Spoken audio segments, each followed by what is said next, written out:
അയ്യോ, ഇങ്ങനെ ആക്കണം എന്നാ രസം. അയ്യോ, ഇങ്ങനെ ആക്കണം.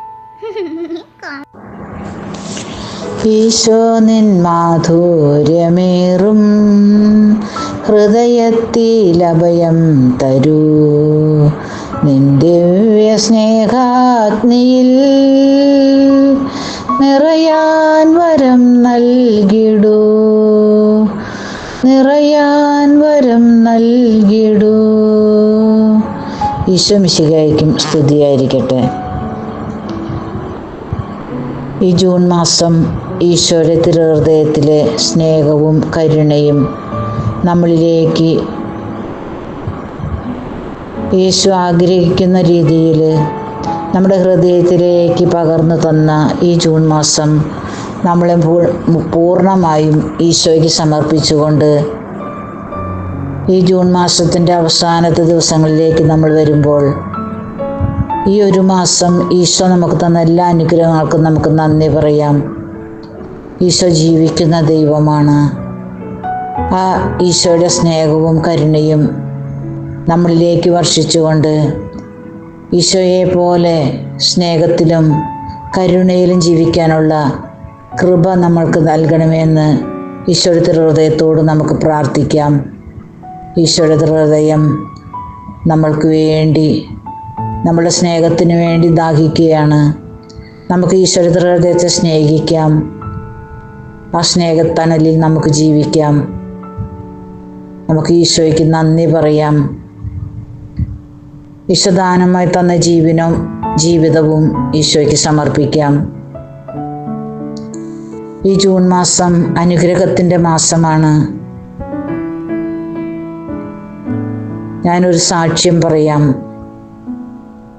2020 ജൂൺ മാസം 1-ാം തീയതി മുതൽ 30-ാം തീയതി വരെ എല്ലാ ദിവസവും വെളുപ്പിന് 3 മണിക്ക് എഴുന്നേറ്റ് ഈശോയുടെ തിരുഹൃദയ ജപമാലയും കരുണയുടെ ജപമാലയും കൈവിരിച്ച് പിടിച്ച് നമ്മൾ പ്രാർത്ഥിച്ചാൽ ഒരു ദൈവാനുഭവം നമുക്കുണ്ടാകും എന്ന് TV-യിലൂടെ ഒരു പുരോഹിതൻ ആരാധനയിൽ പറഞ്ഞപ്പോൾ ഞാനും ദാഹത്തോടുകൂടി പറഞ്ഞു, എൻ്റെ ഈശോയെ എനിക്ക് കാണണം, എൻ്റെ ഈശോയെ എനിക്ക് അനുഭവിക്കണം.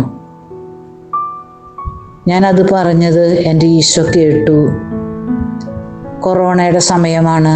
പള്ളികളെല്ലാം പൂട്ടിയിരിക്കുന്നു. നമ്മുടെ ഭവനത്തെ ഒരു ദേവാലയമാക്കി, നമ്മുടെ TV ഒരു അൾത്താരയാക്കി, ആ TV-യിൽ നമ്മൾ കാണുന്ന കുർബാനകളും ആരാധനകളും എല്ലാം നമ്മുടെ ഹൃദയത്തിലേക്ക് ഈശോ പകർന്നു തന്ന ആ ഒരു സമയങ്ങൾ സ്നേഹം മാത്രമാണ് ഈശോ. ആ ഈശോയുടെ സ്നേഹം അനുഭവിക്കാൻ ഒരു ഭാഗ്യം ലഭിച്ച ഒരു എളിയ ദാസിയാണ് ഞാൻ. 2020 ജൂൺ 30-ാം തീയതി രാത്രി 1:30 മണിക്ക് പ്രാർത്ഥനകളെല്ലാം കഴിഞ്ഞ് കിടന്നത്. എൻ്റെ ഈശോപ്പ എന്നെ 3 മണിക്ക് എഴുന്നേൽപ്പിക്കണേ. നമുക്ക് ഈശോയുടെ സ്നേഹം കൂടുമ്പോൾ നമ്മൾ ഈശോ അപ്പ എന്ന് നമ്മൾ വിളിക്കും. നമ്മുടെ അപ്പനാണ്. ഈശോപ്പ എന്നെ എഴുന്നേൽപ്പിക്കണേ എന്ന് ഞാൻ പ്രാർത്ഥിച്ചുകൊണ്ട് 1:30 മണിക്ക് ഞാൻ കിടന്നു. ഒറ്റ ഉറക്കം ഉറങ്ങിയുള്ളൂ. കണ്ണ് തുറന്ന് മൊബൈലെടുത്ത് നോക്കുമ്പോൾ 3:44. ആ സമയത്ത് ഞാനൊരു കാഴ്ച കണ്ടു. എൻ്റെ കണ്ണുകൾക്ക് അത് കാണാനുള്ള ഭാഗ്യം ലഭിച്ച എൻ്റെ കണ്ണുകൾ എൻ്റെ ദൈവത്തിൻ്റെ കണ്ണുകളാണ്. എൻ്റെ കട്ടിലിൻ്റെ ഇടത്തുവശത്ത് കൂടി ഒരു വലിയ മനുഷ്യൻ ബെഡിൽ ചവിട്ടാതെ നടന്ന് ഒഴുകി അങ്ങനെ പോകുന്നു. ഞാൻ ചോദിച്ചു, ഇതൊരു മനുഷ്യനാണല്ലോ. ഒന്നും മിണ്ടിയില്ല. കട്ടിലിൻ്റെ അറ്റത്തെത്തി തിരിഞ്ഞ് കട്ടിലിൻ്റെ തുമ്പത്ത് വന്ന് ആള് പോയി. ഞാൻ ചോദിച്ചതിന് ഉത്തരവൊന്നും പറഞ്ഞില്ല. ഞാൻ പറഞ്ഞു, എന്തെങ്കിലും ആവട്ടെ, ആരെങ്കിലും ആവട്ടെ. ഒരു ഈച്ചയ്ക്ക് പോലും പ്രവേശിക്കാൻ സാധിക്കാത്ത അത്രയും സേഫായിട്ടാണ് ഞാൻ എൻ്റെ ബെഡ്റൂമിൽ രാത്രി കിടന്നുറങ്ങുന്നത്. അവിടെ ഒരു മനുഷ്യൻ എൻ്റെ കട്ടിലിന്മേക്കിടി ഞാൻ പോകുന്നത് ഞാൻ കണ്ടു. ചോദിച്ചിട്ട് ഉത്തരവൊന്നും പറയാതെ ഇപ്പോൾ എന്തെങ്കിലും ആകട്ടെ എന്ന് പറഞ്ഞുകൊണ്ട് ഞാൻ അവിടെ കട്ടിലിൻ്റെ താഴെ മുട്ടുകുത്തി കൈവിരിച്ച് ഞാൻ കരുണക്കൊന്തയും തിരുഹൃദയ ജപമാലയും ചൊല്ലി ഞാൻ വീണ്ടും കിടന്നുറങ്ങി. എനിക്ക് ആ മാസങ്ങളെല്ലാം 2020-21 കൊറോണ മാസം എൻ്റെ ജീവിതത്തിലെ അനുഗ്രഹത്തിൻ്റെ മാസങ്ങളായിരുന്നു, വർഷങ്ങളായിരുന്നു. എൻ്റെ ഈശോയെ ഞാൻ കണ്ട ആ നിമിഷം മുതൽ, ആ ഈശോയുടെ സ്നേഹം എനിക്ക് അറിയാൻ തുടങ്ങിയ നിമിഷം മുതൽ പൂർണ്ണമായിട്ടും ഈശോ എന്നെ സ്നേഹിക്കുന്നുണ്ടെന്ന് എനിക്ക് മനസ്സിലായത് ആ നിമിഷം മുതലാണ്. ഞാൻ 5 മണിക്ക് എഴുന്നേറ്റു, വിശുദ്ധ കുർബാനയിൽ പങ്കുകൊണ്ടു. കൊറോണ സമയം 5 വിശുദ്ധ കുർബാനയെങ്കിലും ഞാൻ ഒരു ദിവസം കാണും. വിശുദ്ധ കുർബാന കാണാൻ സാധിക്കാത്ത, പള്ളിയിൽ പോകാൻ പറ്റില്ല, TV ഇല്ലാത്ത വീടുകൾ, മൊബൈലില്ലാത്തവർ, അങ്ങനെ പല പല മേഖലകളിലേക്ക് ഓരോ കുർബാനയും ഞാൻ സമർപ്പിച്ച് പ്രാർത്ഥിച്ചു. ആ കുർബാനയിലെല്ലാം ഞാൻ ചോദിച്ചു, അത് ആരായിരുന്നു? ഈശോ ആയിരുന്നോ? അത് ഈശോ തന്നെയായിരുന്നില്ലേ? അതെൻ്റെ ഈശോ തന്നെയായിരുന്നില്ലേ? 3-ാമത്തെ വിശുദ്ധ കുർബാനയിൽ പൂർണ്ണമായും ഞാൻ വിശ്വസിച്ചു, അതെൻ്റെ ഈശോ തന്നെയായിരുന്നു. അതെൻ്റെ ഈശോ എൻ്റെ അടുത്ത് വന്നത്. ഞാൻ വെറുതെ അല്ല ഈശോ വന്നത്, എനിക്കൊരു ഗിഫ്റ്റായിട്ടാണ് വന്നത്. ആ ഗിഫ്റ്റ് ജൂലൈ 4-ാം തീയതിയാണ് എനിക്ക് മനസ്സിലായത്. ഈശോയെ കണ്ട നിമിഷം മുതൽ ഞാനൊരു പുതിയ സൃഷ്ടിയായിട്ട് മാറി. എൻ്റെ ഈശോയെക്കുറിച്ച് ഇങ്ങനെ പറയാനും, മറ്റുള്ളവരിലേക്ക് വചനം പങ്കുവയ്ക്കാനും, വചനത്തിലൂടെ ഈശോയെ മറ്റുള്ളവർക്ക് കൊടുക്കാനും, ഞാൻ അനുഭവിച്ച ഈശോയെ, അവിടെ തുടങ്ങിയ എൻ്റെ ഈശോ എനിക്ക് ഒരുപാട് ദർശനങ്ങളും, ഈശോ എന്നോട് സംസാരിക്കും. എനിക്ക് ഒരുപാട് കൃപയാലാണ് ഞാൻ ജീവിക്കുന്നത്. ആ കൃപയാൽ ജീവിക്കുന്ന ഒരു എളിയ ദാസിയാണ് ഞാൻ.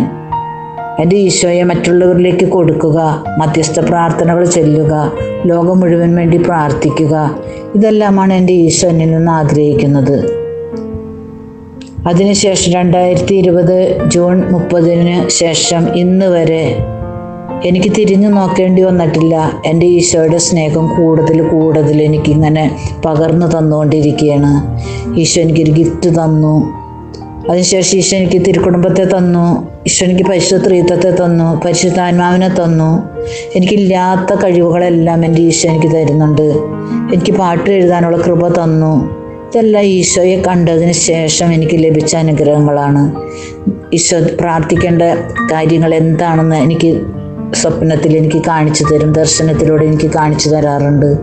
ഞാൻ അങ്ങനെ ഓരോ കാര്യങ്ങൾക്കും എൻ്റെ ഈശോയോട് ചേർന്ന് പരിശുദ്ധ ത്രിത്വവും ഈശോയുടെ തിരുക്കുടുംബവുമാണ് ഇന്ന് എൻ്റെ കൂട്ടുകാർ. ഞങ്ങൾ ഒന്നിച്ചാണ് പ്രാർത്ഥിക്കുന്നതും, ഞങ്ങൾ ഒന്നിച്ചാണ് യാത്ര ചെയ്യുന്നതും, ഞങ്ങൾ ഒന്നിച്ചാണ് എല്ലാ കാര്യങ്ങളും ചെയ്യുന്നത്. ഈശോയുടെ തിരുക്കുടുംബവും പരിശുദ്ധ ത്രിത്വത്തിൻ്റെ കുടുംബവും നമ്മളുടെ കൂടെ വന്ന് വസിക്കുമ്പോൾ നമ്മളൊരു സ്വർഗീയ ആനന്ദത്തിലായിരിക്കും ജീവിക്കുന്നത്.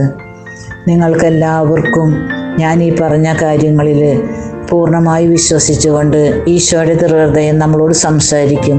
ഈ ഈശോയുടെ തിരുഹൃദയത്തിലെ ഫോട്ടോയിൽ ഈശോ ജീവിക്കുന്ന ദൈവമാണ്. ആ ജീവിക്കുന്ന ദൈവം എന്നോട് സംസാരിക്കും. ഞാൻ ഈശോയോട് സംസാരിക്കാറുണ്ട്. നമ്മളെല്ലാവരും ഈശോയോട് സംസാരിക്കണം. അല്പസമയം ഈശോയോട് കൂടെ ഇരിക്കണം. സുഖമാണോ ഈശോയെ എന്ന് ചോദിക്കണം. നമുക്ക് വേണമെന്ന് പറയാതെ കിട്ടിയ എല്ലാ അനുഗ്രഹങ്ങൾക്കും നന്ദി പറയാനുള്ളൊരു നല്ല ഹൃദയം നമ്മൾക്കുണ്ടാകണം. ആ തിരുഹൃദയത്തിലേക്ക് നോക്കി നമുക്ക് ആരാധിക്കാം. ഈശോയുടെ ഹൃദയത്തിലെ സ്നേഹവും കരുണയും നമുക്ക് അനുഭവിക്കാം. എൻ്റെ ജീവിതത്തിൽ ഉണ്ടായ ഏറ്റവും വലിയൊരു അത്ഭുതമാണ് എൻ്റെ ഈശോയെ ഞാൻ കണ്ടത്. അതിനുശേഷം അത്ഭുതങ്ങൾ മാത്രമാണ് എൻ്റെ ജീവിതത്തിൽ ഞാൻ കണ്ടുകൊണ്ടിരിക്കുന്നത്. സഹനങ്ങൾ നമുക്കുണ്ടാകും, മുള്ളുകൾ, നമ്മളെ മുറിവേൽപ്പിക്കുന്ന മുള്ളുകൾ നമുക്കുണ്ടാകും. ഈശോ നമ്മളെ സ്നേഹിക്കുമ്പോൾ, നമ്മൾ ഈശോയെ സ്നേഹിക്കുമ്പോൾ പിശാച് നമ്മുടെ ഹൃദയത്തിൽ നമ്മൾക്ക് മുള്ളുകൾ തരും. നമ്മുടെ ജീവിതത്തിൽ നമുക്ക് വേദനകൾ ഉണ്ടാകും. ഈശോ അല്ല വേദനകൾ തരുന്നത്, സാത്താനാണ്. ഈശോയിൽ നമ്മൾ അകന്നു പോകാൻ വേണ്ടിയാണ് സാത്താൻ നമുക്ക് വേദനകൾ തരുന്നത്. അപ്പോൾ ഈശോയോട് പൗലോസ് അപ്പോസ്തലൻ പറഞ്ഞു, ഈ മുള്ള് എന്നിൽ നിന്ന് നീങ്ങിപ്പോകാൻ 3 പ്രാവശ്യം ഞാൻ പ്രാർത്ഥിച്ചു, എന്നിട്ടും ആ മുള്ള് നീങ്ങിപ്പോയില്ല. ഈശോ എന്താണ് പൗലോസ്ലീഹയോട് പറഞ്ഞത്? നിനക്ക് എൻ്റെ കൃപ മതി, വേദനകളും സഹനങ്ങളും നമ്മുടെ ജീവിതത്തിൽ ഉണ്ടാകുമ്പോൾ ദൈവത്തിൻ്റെ കൃപ നമ്മളിലുണ്ടെങ്കിൽ എല്ലാം നമുക്ക് വളരെ ഏറ്റവും നമ്മൾ ഒരു ടെൻഷനില്ലാതെ ഈശോ നമ്മൾക്ക് അങ്ങനെ എല്ലാ കാര്യങ്ങളും നമുക്ക് ഈശോ നടത്തി തരും. അപ്പോൾ ഈശോയുടെ ഹൃദയത്തിലെ സ്നേഹവും കരുണയും നമ്മളിലേക്ക് വർഷിച്ച ഓരോ നിമിഷങ്ങളെ ഓർത്ത് നമുക്ക് ദൈവത്തിന് നന്ദി പറയാം. ഈശോയുടെ ഹൃദയത്തെ നമുക്ക് കൂടുതൽ കൂടുതൽ സ്നേഹിക്കാം. നമ്മൾ എന്ത് ചോദിച്ചാലും ഈശോ കേൾക്കും. ഈശോയുടെ സ്വരം കേൾക്കാൻ നമ്മളുടെ കാതുകൾ തുറക്കാം, നമ്മുടെ ഹൃദയങ്ങളെ തുറക്കാം. ഞാനൊരു സാക്ഷ്യമായിട്ട് ഇത് പറഞ്ഞ് ഇതിടുന്നത് എല്ലാവർക്കും ഈശോയുടെ ഹൃദയത്തെ സ്നേഹിക്കാനുള്ളൊരു കൃപ ലഭിക്കട്ടെ. അതിനുള്ളൊരു വരം പരിശുദ്ധാത്മാവ് തരട്ടെ. ഈശോയുടെ ഹൃദയത്തെ തള്ളിക്കളയുന്ന പാപികളുടെ മാനസാന്തരത്തിന് വേണ്ടി നമുക്ക് പ്രാർത്ഥിക്കാം. നമ്മുടെ പ്രശ്നങ്ങളും വിഷമങ്ങളും എല്ലാം നമുക്ക് ഈശോയ്ക്ക് സമർപ്പിക്കാം. ഈ ജൂൺ മാസം നമുക്ക് പ്രത്യേകമായിട്ട് വിവാഹപ്രായം എത്തിയിട്ടും ഒരു ജീവിത പങ്കാളിയെ ലഭിക്കാതെ വിഷമിക്കുന്ന എല്ലാ മക്കളെയും സമർപ്പിക്കാം. ഒരുപാട് മക്കൾ മാനസികമായിട്ട് വിഷമിക്കുന്നവരുണ്ട്. എത്ര പ്രാർത്ഥിച്ചിട്ടും ഒരു ജീവിത പങ്കാളിയെ ലഭിക്കുന്നില്ലല്ലോ എന്ന് വിഷമിക്കുന്നവരുണ്ട്. ഈശോയ്ക്ക് വേണ്ടി നമുക്ക് കാത്തിരിക്കാം. ഈശോ നമുക്ക് വൈകുമ്പോൾ നമ്മൾ വിഷമിക്കേണ്ട. ഈശോ നമുക്ക് നല്ലത് കൊണ്ടുവന്ന് തരും. നമ്മൾ ചോദിക്കുന്നതായിരിക്കില്ല ഈശോ നമുക്ക് തരുന്നത്. ഈശോയുടെ ഇഷ്ടത്തിന് വേണ്ടി നമുക്ക് കാത്തിരിക്കാം. നമുക്കൊരു സഹനം വരുമ്പോൾ നമ്മൾ ഈശോയോട് ചേർന്നിരുന്ന് ഈശോയുടെ തിരുവചനത്തിലേക്ക് നമ്മളെ സഹനങ്ങളെ ചേർത്ത് വെച്ച് വചനം വായിച്ച് നമ്മൾ ഇരിക്കുമ്പോൾ നമ്മൾ ആ വിഷമങ്ങൾ നമ്മൾ മറക്കുകയും ചെയ്യും. നമുക്ക് ഈശോയുടെ സ്വരം കേൾക്കാൻ സാധിക്കും. ഈശോ നമ്മളോട് സംസാരിക്കും. വചനത്തിലൂടെയാണ് ഈശോ സംസാരിക്കുന്നത്. നിന്റെ ഈ വേദനകൾ എൻ്റെ വചനത്തോട് ചേർത്ത് വെച്ചപ്പോൾ നിന്റെ വേദനകൾ നാളെ നിനക്കത് ഈ പ്രത്യാശയോടുകൂടി കാത്തിരിക്കുക. നിന്റെ വേദനകളെല്ലാം ഞാൻ മാറ്റിത്തരും. നീ ഈ വേദനകളെ എൻ്റെ വചനത്തോട് ചേർത്ത് വെച്ച് എന്നെ ഏൽപ്പിച്ചപ്പോൾ നിനക്ക് ഞാൻ കൃപ തരുന്നു. ആ കൃപയാണ് ഇങ്ങനെയൊക്കെ സംസാരിക്കാൻ സാധിക്കുന്നത്. വചനം വായിച്ച് വചനത്തിനൊരു വ്യാഖ്യാനം ഈശോ തരുന്നതാണ്, ഞാൻ ഇടുന്നതല്ല. എനിക്കറിയാൻ പാടില്ല ഒന്നും, പക്ഷെ എൻ്റെ ഈശോ ആണ് എനിക്കിതെല്ലാം തരുന്നത്. ആ ഈശോ ജീവിക്കുന്ന ദൈവമാണ്. നമുക്ക് ഈശോയുടെ ഹൃദയത്തിന് എല്ലാ കുഞ്ഞു മക്കളെയും സമർപ്പിക്കാം. എല്ലാ കുഞ്ഞുങ്ങളെയും സമർപ്പിച്ചുകൊണ്ട് എല്ലാ കുഞ്ഞുങ്ങളെയും ഈശോയുടെ ആ തിരുരക്തക്കോട്ട സംരക്ഷണത്തിൽ പരിപാലിക്കണമേ, കാത്തുകൊള്ളണമേ എന്ന് പ്രാർത്ഥിക്കാം. എല്ലാ വിദ്യാർത്ഥിനികളെയും സമർപ്പിക്കാം. ഈശോയുടെ ഹൃദയത്തിന് സമർപ്പിക്കാം. ഈശോയുടെ ഹൃദയത്തിലെ സ്നേഹവും കരുണയും അവരിലേക്ക് ഒഴുക്കണമേ എന്ന് നമുക്ക് പ്രാർത്ഥിക്കാം. എല്ലാ പൈശാചിക ബന്ധനങ്ങളിൽ നിന്നും എല്ലാ മക്കളെയും കാത്തുകൊള്ളണമെന്ന് നമുക്ക് പ്രാർത്ഥിക്കാം. നമ്മളുടെ സഭയെ സമർപ്പിക്കാം. ഈശോയുടെ ഹൃദയത്തിന് നമുക്ക് സമർപ്പിക്കാം. അതിരൂപതയെ സമർപ്പിക്കാം. നമ്മുടെ ഇടവകകളെല്ലാം സമർപ്പിക്കാം. പരിശുദ്ധാത്മാവ് നിറയാൻ വേണ്ടി നമുക്ക് പ്രാർത്ഥിക്കാം. ഈ ജൂൺ മാസം ഈശോ നമുക്ക് എന്തെല്ലാം കൃപകളാണ് നൽകി അനുഗ്രഹിക്കുന്നത്. നമ്മളിലുള്ള അത്ഭുതങ്ങൾ നമ്മൾ കാണുന്നില്ല. ഈശോ നമ്മളിൽ ഒരുപാട് അത്ഭുതങ്ങൾ പ്രവർത്തിക്കുന്നുണ്ട്. പക്ഷെ അത് കാണാനുള്ള കണ്ണ് നമുക്കില്ല. നമ്മുടെ കണ്ണുകളെല്ലാം മൂടപ്പെട്ടിരിക്കുകയാണ്. നമുക്ക് ഈശോയോട് പ്രാർത്ഥിക്കാം. ഞങ്ങളുടെ കണ്ണുകളെ തുറക്കണമേ, ഞങ്ങളുടെ കാതുകളെ തുറക്കണമേ, ഞങ്ങളുടെ ഹൃദയത്തെ തുറക്കണമേ, ഞങ്ങൾക്ക് ഈശോയുടെ സ്വരം കേൾക്കാനുള്ള ഒരു അഭിഷേകം തരണമേ എന്ന് നമുക്ക് പ്രാർത്ഥിക്കാം. എല്ലാ മാതാപിതാക്കളെയും സമർപ്പിക്കാം. ഈശോയുടെ തിരുഹൃദയത്തോട് ചേർത്ത് നമുക്ക് സമർപ്പിക്കാം. പ്രായമായ മാതാപിതാക്കളെ തള്ളിക്കളയുന്ന മക്കളെ നമുക്ക് സമർപ്പിക്കാം.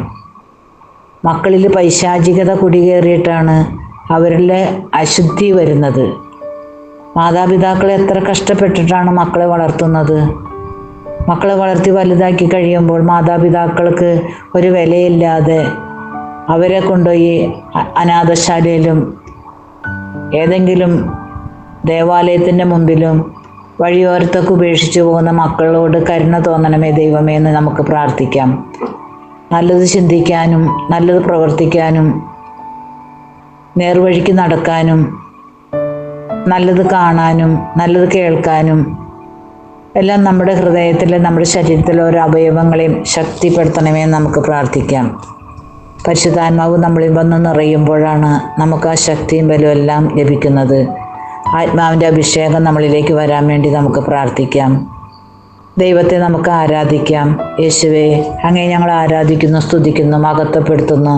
അങ്ങേക്ക് നന്ദി പറയുന്നു. ഞങ്ങളുടെ കൂടെ നിത്യം വസിക്കുന്ന പരിശുദ്ധ പരമ ദിവ്യകാരുണ്യമേ, അങ്ങേ ഞങ്ങൾ ആരാധിക്കുന്നു, സ്തുതിക്കുന്നു, നന്ദി പറയുന്നു, മഹത്വപ്പെടുത്തുന്നു. നമ്മുടെ എല്ലാ പ്രാർത്ഥനകളും ആരാധനകളാക്കി മാറ്റണം. നമ്മുടെ ജീവിതം ആരാധനയായി മാറണം. പ്രാർത്ഥനയും ആരാധനയുമാണ് പിതാവായ ദൈവം ഏറ്റവും കൂടുതൽ ആഗ്രഹിക്കുന്നത്. പിതാവായ ദൈവത്തെ നമുക്ക് ആരാധിച്ച് സ്തുതിച്ച് മഹത്വപ്പെടുത്താം. ഈ ഈശോയുടെ തിരുഹൃദയത്തിൻ്റെ ജൂൺ മാസം നമ്മുടെ ഈശോയുടെ തിരുഹൃദയത്തിന് പ്രത്യേകമായിട്ട് സമർപ്പിച്ചിരിക്കുന്ന മാസമാണ്.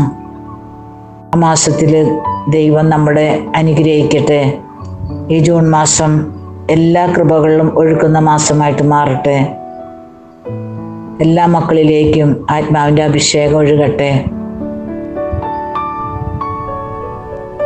ഈശോയുടെ തിരുരക്തത്താൽ എല്ലാവരെയും കഴുകി വിശുദ്ധീകരിക്കണമേ എന്ന് പ്രാർത്ഥിക്കാം. നമുക്ക് ഈശോയെ സ്നേഹിക്കുമ്പോൾ ഈശോ നമ്മളിൽ നിന്ന് ആഗ്രഹിക്കുന്നത് വിശുദ്ധിയാണ്. വിശുദ്ധിയോടുകൂടി വേണം ഈശോയുടെ സന്നിധിയിൽ നമ്മൾ പ്രാർത്ഥിക്കാൻ. അശുദ്ധി വെച്ചിട്ട് അശുദ്ധിയോടുകൂടി പ്രാർത്ഥിച്ചാൽ ആ പ്രാർത്ഥന ദൈവത്തിന് സ്വീകാര്യമല്ല.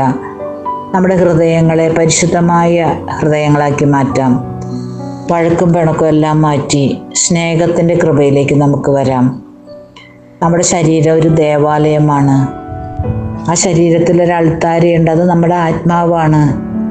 അവിടെ ഒരു സക്രാരിയുണ്ട്, അത് നമ്മുടെ ഹൃദയമാണ്. ആ ഹൃദയത്തിൽ ഈശോ വന്ന് വസിക്കണം. ഈശോ ഹൃദയത്തിൽ വന്ന് വസിക്കുമ്പോൾ നമ്മുടെ ശരീരം ഒരു ദേവാലയമായി മാറുമ്പോൾ നമ്മുടെ ശരീരത്തിലെ എല്ലാ അവയവങ്ങളും ഈശോയുടെ അവയവങ്ങളായി മാറും. അപ്പോൾ ഈശോയുടെ അവയവങ്ങൾ ദുഷിപ്പിക്കാൻ പാടില്ല, അശുദ്ധി വരുത്താൻ പാടില്ല. അത് ഈശോ വസിക്കുന്ന ആലയമാണ് നമ്മുടെ ശരീരം. ആ ആലയം വിശുദ്ധിയോടുകൂടി നമ്മൾ ഈശോയ്ക്ക് സമർപ്പിക്കുമ്പോഴാണ് ഈശോ നമുക്ക് കൃപകൾ തരുന്നത്. പരിശുദ്ധാത്മാവ് നമ്മളിൽ വന്ന് നിറയാൻ വേണ്ടി നമുക്ക് പ്രാർത്ഥിക്കാം. പരിശുദ്ധാത്മാവ് നമ്മളെ ആലിംഗനം ചെയ്യണമെന്ന് നമുക്ക് പ്രാർത്ഥിക്കാം. പരിശുദ്ധാത്മാവെ ഞങ്ങളെ സ്വർഗത്തിൻ്റെതാക്കി മുദ്ര വയ്ക്കണമേ എന്ന് നമുക്ക് പ്രാർത്ഥിക്കാം. നമ്മൾ സ്വർഗത്തിൻ്റെതായിട്ട് പരിശുദ്ധാത്മാവ് നമ്മളെ സ്വർഗത്തിൻ്റെതായിട്ട് മുദ്ര വെച്ച് കഴിഞ്ഞാൽ പിന്നെ സ്വർഗത്തിലുള്ള എല്ലാ ദൈവദൂതന്മാരും സ്വർഗവാസികളും സകല വിശുദ്ധരും കോടാനുകോടി മാലാഖമാരെല്ലാവരും നമുക്ക് വേണ്ടി പിതാവായ ദൈവത്തോട് പ്രാർത്ഥിക്കും. അപ്പോൾ നമ്മളെ സ്വർഗത്തിൻ്റെതായിട്ട് മുദ്ര വയ്ക്കാൻ പരിശുദ്ധാത്മാവ് നമ്മളെ സഹായിക്കും. നമ്മുടെ സഹായകനായ പരിശുദ്ധാത്മാവ് നമ്മളുടെ ജീവിതം ക്രമപ്പെടുത്തട്ടെ. നമ്മുടെ ജീവിതം ക്രമപ്പെടുത്തി ഈശോയ്ക്ക് ഇഷ്ടപ്പെട്ടൊരു ജീവിതം നയിക്കാൻ പരിശുദ്ധാത്മാവ് നമ്മളെ അനുഗ്രഹിക്കട്ടെ. പരിശുദ്ധാത്മാവ് നമുക്ക് സഹായകനായിട്ട് തന്നിട്ടുണ്ടെങ്കിൽ ആ പരിശുദ്ധാത്മാവിനോട് നമുക്ക് പ്രാർത്ഥിക്കാം. പരിശുദ്ധാത്മാവേ, എന്നെയും കൊണ്ട് സാധിക്കില്ല, അങ്ങനെ സഹായിക്കണമെന്ന് നമുക്ക് പ്രാർത്ഥിക്കാം. നമ്മുടെ ഹൃദയത്തിൽ ഈശോ വന്ന് വസിക്കുമ്പോൾ നമ്മളിലേക്ക് അഭിഷേകത്തിൻ്റെ കൃപകൾ ഒഴുകും. അഭിഷേകം നമ്മളിൽ വരുമ്പോഴാണ് നമുക്ക് ഭയം ഇല്ലാതെയാകുന്നത്. എവിടെയും നമുക്ക് സംസാരിക്കുക, ഈശോയെക്കുറിച്ച് നമുക്ക് ആരുടെ മുമ്പിലും സംസാരിക്കാനുള്ള ധൈര്യം കിട്ടും. ഏത് വിഷയത്തിനും നമ്മളുടെ കൂടെ യുദ്ധം ചെയ്യാൻ നമ്മുടെ ഈശോ നമ്മുടെ കൂടെ ഉള്ളപ്പോൾ, ശത്രുക്കൾ നമ്മൾ ഉപദ്രവിക്കാൻ വരുമ്പോൾ ഈശോ നമ്മുടെ കൂടെ നമ്മളെ സഹായിക്കാൻ നമ്മളുടെ മുൻപേ പോയി നമ്മുടെ കൂടെ വന്ന് നമ്മുടെ ഭവനത്തിൽ വസിക്കുന്ന ഒരു സ്നേഹസ്വരൂപനായ ഈശോയാണ് നമ്മുടെ ഈശോ. അപ്പോൾ ഈശോയുടെ ഹൃദയത്തിലെ സ്നേഹവും കരുണയും നമ്മളിലേക്ക് ഇഷ്ടം പോലെ ഈശോ തരുന്നുണ്ട്. നമ്മൾ ആ സ്നേഹത്തെ ഓർത്ത് നമ്മളൊരു നന്ദി പറയാനോ അല്ലെങ്കിൽ ആ സ്നേഹത്തെ ഓർത്ത് ഒരല്പസമയം ഈശോയുടെ സ്നേഹത്തെക്കുറിച്ചൊന്ന് ധ്യാനിക്കാനോ ഒന്നും നമുക്ക് സമയമില്ല. ഒരല്പസമയം ഈശോയ്ക്ക് വേണ്ടി മാറ്റിവെക്കുക. ഈശോയുടെ മുമ്പിൽ ചെന്നിരുന്നിട്ട്, ഈശോയെ നിനക്ക് സുഖമാണോ? അങ്ങേക്ക് സുഖമാണോ ഈശോയെ? I love you Jesus, I love you Jesus, I love you Jesus. അങ്ങനെ ഈശോയെ നിന്നെ ഞാൻ സ്നേഹിക്കുന്നു എന്ന് പറയുമ്പോൾ ഈശോ നമ്മുടെ ഇങ്ങനെ അങ്ങോട്ട് വാരി പുണർന്ന് സ്നേഹിക്കും. ആ ഹൃദയത്തിലെ സ്നേഹവും കരുണയും നമ്മളിലേക്ക് വർഷിക്കട്ടെ. ഈ ജൂൺ മാസം ഒരു അനുഗ്രഹത്തിൻ്റെ മാസമായി എല്ലാവരെയും മാറ്റി പരിശുദ്ധാത്മാവ് നിറയ്ക്കുന്നതിനെ ഓർത്ത് നന്ദി പറയുന്നു.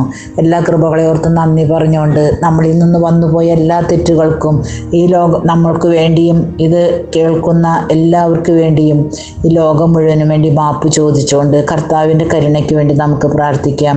ഈശോയുടെ കരുണ നമ്മളിലേക്ക് ഒഴുക്കാൻ വേണ്ടി നമുക്ക് പ്രാർത്ഥിക്കാം.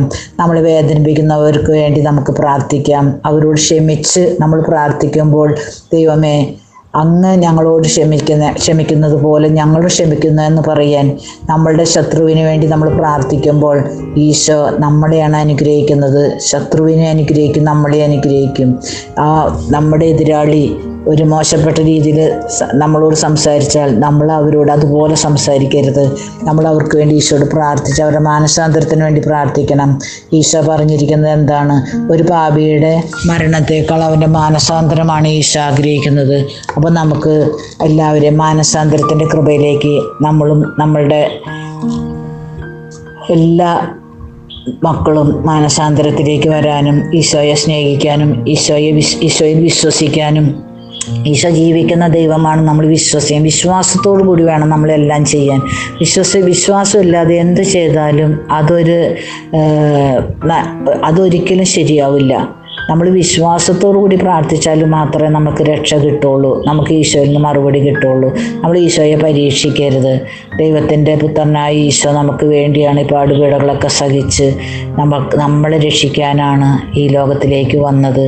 അപ്പം നമുക്ക് ആ സ്നേഹത്തെ തിരിച്ചറിഞ്ഞുകൊണ്ട് ഈശോ നമ്മളെ പഠിപ്പിച്ച ആ സ്നേഹം നമുക്ക് പരസ്പരം എല്ലാവരെയും സ്നേഹിച്ച് ഈശോയുടെ സ്നേഹം പങ്കുവയ്ക്കാം. ഈശോയ്ക്ക് നന്ദി പറഞ്ഞുകൊണ്ട് ഈ രാത്രിയിൽ ഈശോയുടെ ഹൃദയത്തിലെ സ്നേഹത്തോട് ചേർത്ത് നമ്മളുടെ ഹൃദയങ്ങളെ സമർപ്പിക്കാം, നമ്മളുടെ കുടുംബങ്ങളെ സമർപ്പിക്കാം, മക്കളെ സമർപ്പിക്കാം, മരുമക്കളെയും പേരക്കുട്ടികളെയും സമർപ്പിക്കാം, നമ്മുടെ ബന്ധുമിത്രാദികളെ സമർപ്പിക്കാം. ലോകം മുഴുവനെയും സമർപ്പിച്ചുകൊണ്ട് അവിടുത്തെ കരുണ ഒഴുക്കാൻ വേണ്ടി നമുക്ക് പ്രാർത്ഥിക്കാം. ഈ ആരാധനയും ഈ സാക്ഷ്യവും കേൾക്കുന്ന എല്ലാവരും ഈശോയുടെ സ്നേഹത്തെക്കുറിച്ച് കൂടുതൽ ഈശോയുടെ സ്നേഹം അറിയാനും വചനം വായിക്കാനും വചനത്തിലൂടെ പരിശുദ്ധാത്മാവ് നമുക്ക് കൃപകൾ തരും. അതെല്ലാം എല്ലാവർക്കും ലഭിക്കട്ടെ എന്ന് പ്രാർത്ഥിച്ചുകൊണ്ട് ഈ എളിയദാസി ഈശോയുടെ ഹൃദയത്തിനെ പൂർണ്ണമായി സ്നേഹിച്ച് ആ കുരിശിൻ ചുവട്ടിലേക്ക് എന്നെ പൂർണ്ണമായും സമർപ്പിച്ച് നമ്മളുടെ പ്രാർത്ഥനകൾ, അപേക്ഷ, യാചനകളെല്ലാം ആ കുരിശിൻ്റെ ചുവട്ടിലാണ് നമുക്ക് അഭയം. ആ കുരിശിൻ്റെ ചുവട്ടിൽ നമ്മൾ എത്തണം. അതിന് നമ്മുടെ ജീവിതം കുറേ സഹനങ്ങളും വേദനകളും എല്ലാം ഉണ്ടാവും. അതിന് ശക്തി തരുന്നത് ഈശോയുടെ ഹൃദയത്തിലേക്ക് നമ്മൾ നോക്കുക. എല്ലാ പ്രശ്നങ്ങൾക്കും ഉത്തരം ഈശോയുടെ ഹൃദയത്തിലേക്ക് നോക്കിയിരിക്കുമ്പോൾ നമുക്ക് അവിടെ നിന്ന് കിട്ടും. എല്ലാവരെയും ദൈവം അനുഗ്രഹിക്കട്ടെ. നമുക്ക് ഈശോനെ സ്തുതിച്ചൊന്ന് പ്രാർത്ഥിക്കാം. ഹല്ലേലൂയ, ഹല്ലേലൂയ, ഹല്ലേലൂയ, ഹല്ലേലൂയ. ഈശോ ആരാധന, ആരാധന, ആരാധന. ഈശോ ആകാശത്തിലോ ആരാധന, ആരാധിക്കുന്ന ആരാധിക്കുന്ന ആരാധിക്കുന്ന ഈശ്വരാഹാസനത്തോ ലോ ആരാധന ബത്താലാഹാസനത്തോ രാബാലാബാലാബ. ഈശോയെ ആരാധിക്കുന്ന ആരാധിക്കുന്ന ആരാധിക്കുന്ന സ്തുതി സ്തുതി സ്തുതി സ്തുതി. മഹത്വം മഹത്വം മഹത്വം മഹത്വം മഹത്വം. യേശുനാമത്തിന് മഹത്വം, യേശുനാമത്തിന് മഹത്വം, യേശുനാമത്തിന് മാത്രം മഹത്വം, യേശുവിന് മാത്രം മഹത്വം. ഞങ്ങൾക്കല്ല കർത്താവേ, ഞങ്ങൾക്കല്ല. അങ്ങയുടെ കാരുണ്യത്തെയും വിശ്വസ്തതയും പ്രതി അങ്ങയുടെ നാമത്തിനാണ് മഹത്വം നൽകപ്പെടേണ്ടത്. ഒന്നും നമ്മുടെ കഴിവല്ല, എല്ലാം ഈശോ നമുക്ക് തരുന്നതാണ്. സങ്കീർത്തനം 115:1 ഞങ്ങൾക്കല്ല കർത്താവേ, ഞങ്ങൾക്കല്ല. അങ്ങയുടെ കാരുണ്യത്തെയും വിശ്വസ്തയും പ്രതി അങ്ങയുടെ നാമത്തിനാണ് മഹത്വം നൽകപ്പെടേണ്ടത്. നമ്മൾ പ്രാർത്ഥിച്ച ഒരാൾക്കൊരു കാര്യം ലഭിക്കുമ്പോൾ അത് നമ്മുടെ കഴിവാണെന്ന് നമ്മൾ ചിന്തിക്കരുത്. അവിടെ പ്രവർത്തിച്ചത് ഈശോയാണ്. അപ്പം എല്ലാ മഹത്വം ദൈവത്തിന് കൊടുത്തുകൊണ്ട് വേണം നമ്മൾ ജീവിക്കാൻ. അപ്പോഴാണ് ദൈവം നമ്മളിൽ പ്രസാദിക്കുന്നതും പരിശുദ്ധാത്മാവും നമുക്ക് ധാരാളമായിട്ട് ഈശോ തരുന്നതും. എല്ലാവരെയും ദൈവം അനുഗ്രഹിക്കട്ടെ. ആമേൻ. ഈശോയുടെ തിരുഹൃദയമേ, ഈ കുടുംബത്തെയും ഞങ്ങളെ ഓരോരുത്തരെയും ഞങ്ങൾ അങ്ങേക്ക് പ്രതിഷ്ഠിക്കുന്നു. ഞങ്ങളുടെ കുടുംബത്തിൽ അങ്ങ് രാജാവായി വാഴണമേ. ഞങ്ങളുടെ ഉദ്യമങ്ങളെല്ലാം ആശീർവദിക്കുകയും ഞങ്ങളുടെ സന്തോഷങ്ങൾ വിശദീകരിക്കുകയും സങ്കടങ്ങളിൽ ആശ്വാസം നൽകുകയും ചെയ്യണമേ. ഞങ്ങളിൽ ആരെങ്കിലും അങ്ങയെ ഉപദ്രവിക്കാനിടയായാൽ ഞങ്ങളോട് ക്ഷമിക്കണമേ. ഈ കുടുംബത്തിലുള്ളവരെയും ഇവിടെ നിന്ന് അകന്നിരിക്കുന്നവരെയും സമൃദ്ധമായി അനുഗ്രഹിക്കണമേ. മരണം വഴി വേർപെട്ടു പോയിരിക്കുന്ന ഞങ്ങളുടെ കുടുംബാംഗങ്ങളെ നിത്യസൗഭാഗ്യത്തിലേക്ക് പ്രവേശിപ്പിക്കണമേ. അങ്ങയെ കണ്ട് ആനന്ദിക്കുവാൻ സ്വർഗത്തിലെത്തുന്നതുവരെ ആത്മീയവും ശാരീരികവുമായ എല്ലാ വിപത്തുകളിൽ നിന്നും ഞങ്ങളെ കാത്തുകൊള്ളണമേ. മറിയത്തിൻ്റെ വിമല ഹൃദയവും മാർ യോസേപ്പ് പിതാവും ഞങ്ങളുടെ ഈ പ്രതിഷ്ഠയെ അങ്ങേക്ക് സമർപ്പിക്കുകയും ജീവിതകാലം മുഴുവൻ ഇതിൻ്റെ സജീവ സ്മരണ ഞങ്ങളിൽ നിലനിർത്തുകയും ചെയ്യട്ടെ. ആമേൻ. ഈശോയുടെ തിരുഹൃദയമേ, ഞങ്ങളെ അനുഗ്രഹിക്കണമേ.